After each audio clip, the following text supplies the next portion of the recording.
My name is Alex Pennington, and we are the Aspiring Writers United. And today, I'm going to tell you the secret to writing amazing villains. So, to start this off, I want you to think of what makes a bad villain. And obviously, they have to be evil, they do bad things, but that's usually the end of it. One of my favorite examples is Voldemort in the first 5 books of Harry Potter. He was a super one dimensional villain. He was bad, obviously. He was evil, he killed Harry's parents, but there wasn't a lot there. And the entire purpose of Book 6 was to give him backstory and actual reasoning behind his motives. But even then, he was really a one-dimensional villain. That's to say, there wasn't a huge driving force behind his motives, which was, I guess, to kill all muggles, including, obviously Harry Potter. But his end goal was to rule the world, and there really wasn't a reason behind this, just because he wanted to do it. I feel like the same is with Darth Vader. He had a great backstory. Obviously, the first three Star Wars movies. But again, what was his long-term motivation? What was his goal? And that's where a lot of these villains fall flat. It's really important to give your villain a backstory, especially if they are the hero. I would say that the story of Anakin Skywalker was one of the most perfect villain backstories that there are. He was the hero. He was the chosen one, the boy of prophecy. Everyone thought he was going to be this great person. Instead, turns out to be the worst villain. Voldemort's backstory was great too. It was a little bit darker, but he's a child. He can do magic. He's exceptional at it. And he starts to go towards the dark side whenever he starts to look into some of these more forbidden practices. And so that's two elements, though, I want you to think about. Have your villain be a prodigy. They are amazing. They are great at this. And two, have them be interested in the darker side. They are so proficient at the good side of things that they get curious about what's happening on the other side of the spectrum. But moving from there, so you have your good character, he gets corrupted. This could be called a corruption arc, which is, if you do this right, people will love your story. But going from there, you need to give your villain a goal. And so I love manga. I'm an anime guy. And this is something that they almost always do right. One of the most common goals I've seen for villains is wanting world peace. I know you're thinking to yourself, wait a minute. I thought they were the villain of the story. Why would they want peace? And so this is one of the big differences, I think, between modern fantasy and, say, manga, which is also fantasy. It's that in the literary world, a lot of the villains, they want to take over the world. They want destruction. They want to kill all these people. They want to do terrible, bad things. But we're in the manga world, to give you an example, Madara, Aizen, Pain. Please comment below if you know these references. They are villains who had the corruption backstory, who had tragic events happen, who were great at what they did. Sometimes they explored the darker side, but only when they were forced to do so. It wasn't like they had this evil inclination. But basically, they are doing very bad things in the name of world peace. And what makes these villains so great is that you can't disagree with them.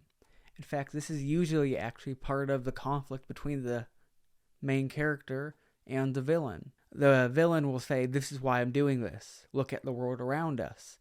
These literally are my motivations, in a sense. He's just laying the cards on the table.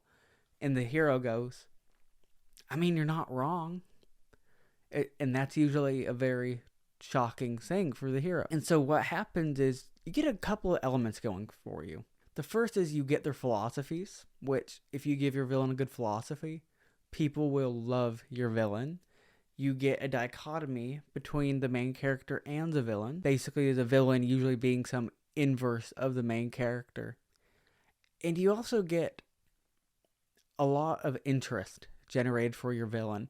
Sometimes people will even want the villain to win. Like, I mean, if you are looking at the world today and comparing it to your story, and you see all these terrible things happening, it's like, okay, yeah, maybe this villain is right. Maybe maybe they're justified. Maybe they're completely right about the situation. And maybe their version of the world would even make things a little bit better. One of my favorite examples of this is, again, Madara from Naruto. And one of the things people often talk about is, and one of the things people often point out is right now there's a spin-off series called Boruto, where it's about Naruto's son. And Madara was right. Basically, his whole philosophy was that I need to save people from this world. I'll bring them into a dream world where they can be happy. Again, no free will. Well, you're in a fake dream world, so as much free will as you can get in that. But if you didn't do this, the cycle of hatred would keep repeating. There would be more wars. There would be more conflicts. New villains would arise. It would just be the same cycle of hatred over and over and over. And Naruto, of course, was, no, I will stop this, and I'm the hero of the story.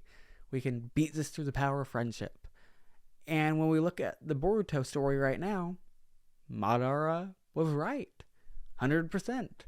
New conflicts, new hatred, new, everything bad. And that's really kind of the story of humanity. It's thousands of years of conflicts and wars and just repeated violence. And so what makes some of these villains so interesting is that they say, hey, I'm going to do something very bad, but it will stop the cycle. There will be no more bad conflicts after me.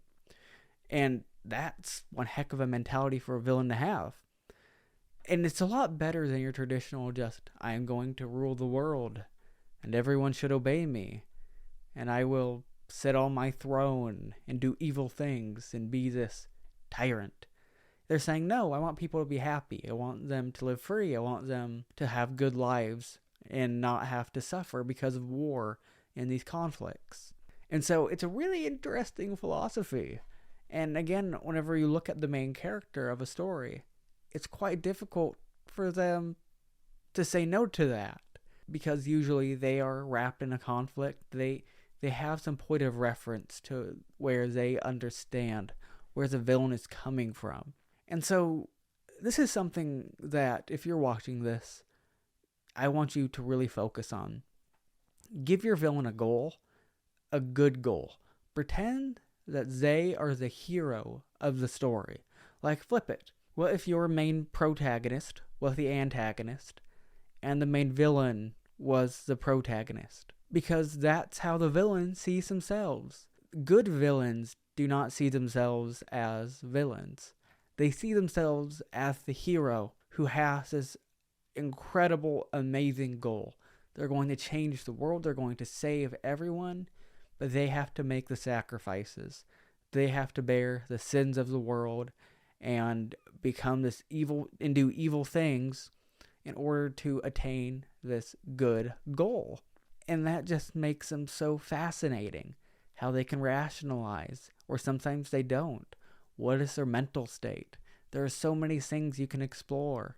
But it's so much better than, I am the evil emperor, and you will obey me, and I will control this kingdom, and blah, blah, blah, blah, blah. And that's been repeated throughout fantasy so often.